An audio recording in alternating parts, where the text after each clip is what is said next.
অন্নপূর্ণা যোজনা পেলেন অন্নপূর্ণা। মুখ্যমন্ত্রীকে ধন্যবাদ জানালেন মমতা বন্দ্যোপাধ্যায়। বর্তমান সরকার যাতে এই কাজটা যে করেছে খুবই ভালো লাগছে আমাদের। Enjoy a weekend at Vedam, the paradise of peace. A home away from home.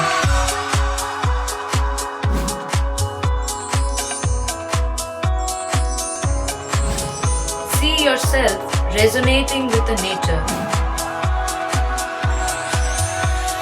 Vedam welcomes you to create your best memories. Annapurna যোজনা পেলেন অন্নপূর্ণা। মুখ্যমন্ত্রীকে ধন্যবাদ জানালেন মমতা বন্দ্যোপাধ্যায়। হেডলাইন দেখে চমক লাগতে পারে, তবে ঘটনা সত্যি।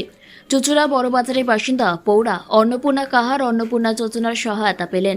পরিচারিকার কাজ করেন অন্নপূর্ণা। এক কামরার ভাড়া ঘরে থাকেন। টালির চাল ভেদ করে জল পড়ে। ত্রিপল দিয়ে সেই জল আটকানো হয়েছে কোনোভাবে। মাস 6 আগে মা মারা যাওয়ার পর থেকে পৌরা একাই থাকেন। পরের বাড়ি কাজ করে দিন চলে কোনোভাবে। ওষুধ, গ্যাস, ইলেকট্রিকের বিল দিতে হাত ফাঁকা হয়ে যায় মাসের শেষে।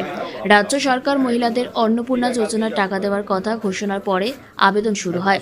তখনই আবেদন করেন অন্নপূর্ণা। প্রথম তার ব্যাংকে টাকা ডিবিটি হয়নি। বড় বাজারে অনেকের অ্যাকাউন্টে টাকা ঢুকেছিল। পৌরা ভেবেছিলেন তার কপালটাই খারাপ হয়তো। প্রতিবেশীরা চেয়েছিলেন অন্নপূর্ণা যেন অন্নপূর্ণা পায়। তার মতো মহিলাদের জন্যই তো সরকার এই প্রকল্প এনেছে। অবশেষে সোমবার অন্নপূর্ণা যোজনার টাকা পেলেন অন্নপূর্ণা কাহার। খুশিতে চোখের কোণ চিকচিক করে ওঠে। শুধু বলেন খুব দরকার ছিল। মুখ্যমন্ত্রী শুভেন্দু অধিকারী বলেছেন আগের সরকারের লক্ষ্মীর ভাণ্ডার পুরুষরাও পেয়েছেন, এবার তো হবে না। বড় বাজারের স্থানীয় বিজেপি নেত্রী মমতা বন্দ্যোপাধ্যায় বলেন ওনার খুবই দরকার ছিল। অন্নপূর্ণা যোজনা পেয়েছেন, এতে আমরা খুশি। মুখ্যমন্ত্রীকে ধন্যবাদ জানাই, তার সরকার যে কাজ করেছে এটা খুবই ভালো। অন্নপূর্ণার মতো যারা আছে তারা সবাই পাবে, এটা আমরা আশা করি। ওনার খুবই দরকার ছিল, উনি একা থাকেন, আর অন্নপূর্ণা ভান্ডারটা পেয়েছে, আমরা খুবই আনন্দিত।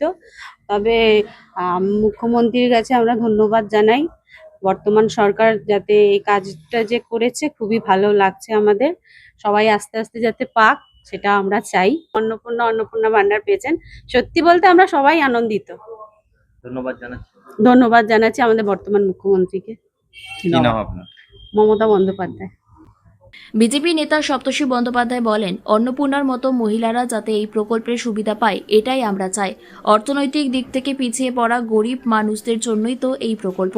পাড়ার সবাই উদ্গ্রীব ছিলেন যে অন্নপূর্ণা কাহার কবে অন্নপূর্ণা যোজনার টাকা পাবেন। উনার বয়স বাড়ছে, বেশি দিন হয়তো পরিচারিকার কাজও করতে পারবেন না, তখন এই টাকা তাকে অনেক সাহায্য করবে। নামের সাথে একদম সাজস্য রেখে যোজনা পেয়েছে, এটাতে সত্যি কথা বলতে আমরা খুবই আনন্দিত হয়েছি। কারণ এই অন্নপূর্ণা কাহার যিনি মহিলা, তিনি খুবই দরিদ্রের মধ্যে থাকেন এবং তার কেউ নেই, একবারে নিঃসঙ্গ। তার শারীরিক ব্যাধি হলে বিভিন্ন ওষুধপত্র কেনা থেকে বাড়ির যাবতীয় কিছু তিনি পরিচারিকার কাজ করে এবং হতদরিদ্র বলা যায়। আর এই ধরনের মহিলারাই যাতে পাক, এটা আমরা চাই। পেয়েছেন, সত্যি কথা বলতে সকলেই খুবই আনন্দিত। খুব ভালো লাগলো, হ্যাঁ, শুনে একটু আনন্দ পেলাম। আচ্ছা, কি করে কখন জানতে পারলেন? এই যে আমি 4টের সময় ঘুম থেকে উঠলাম, হুম। তখন আমাদের চাচি আছে, ও বলে দেখি তোমার মোবাইল নিয়ে আসো তো। ও দেখলো, বলে তার মেসেজ ঢুকেছে, পয়সা ঢুকেছে। টাকা ঢুকেছে? হ্যাঁ, আমি দিয়ে আমি কাজে চলে গেলাম। এখন উপকার হবে? অনেক উপকার, আনন্দ অনেকই পেয়েছি। আপনার ঘর তো অবস্থা খারাপ, পুরো খারাপ, ঘর ঘরটা সারাতে গেলেও তো লাগবে। হ্যাঁ,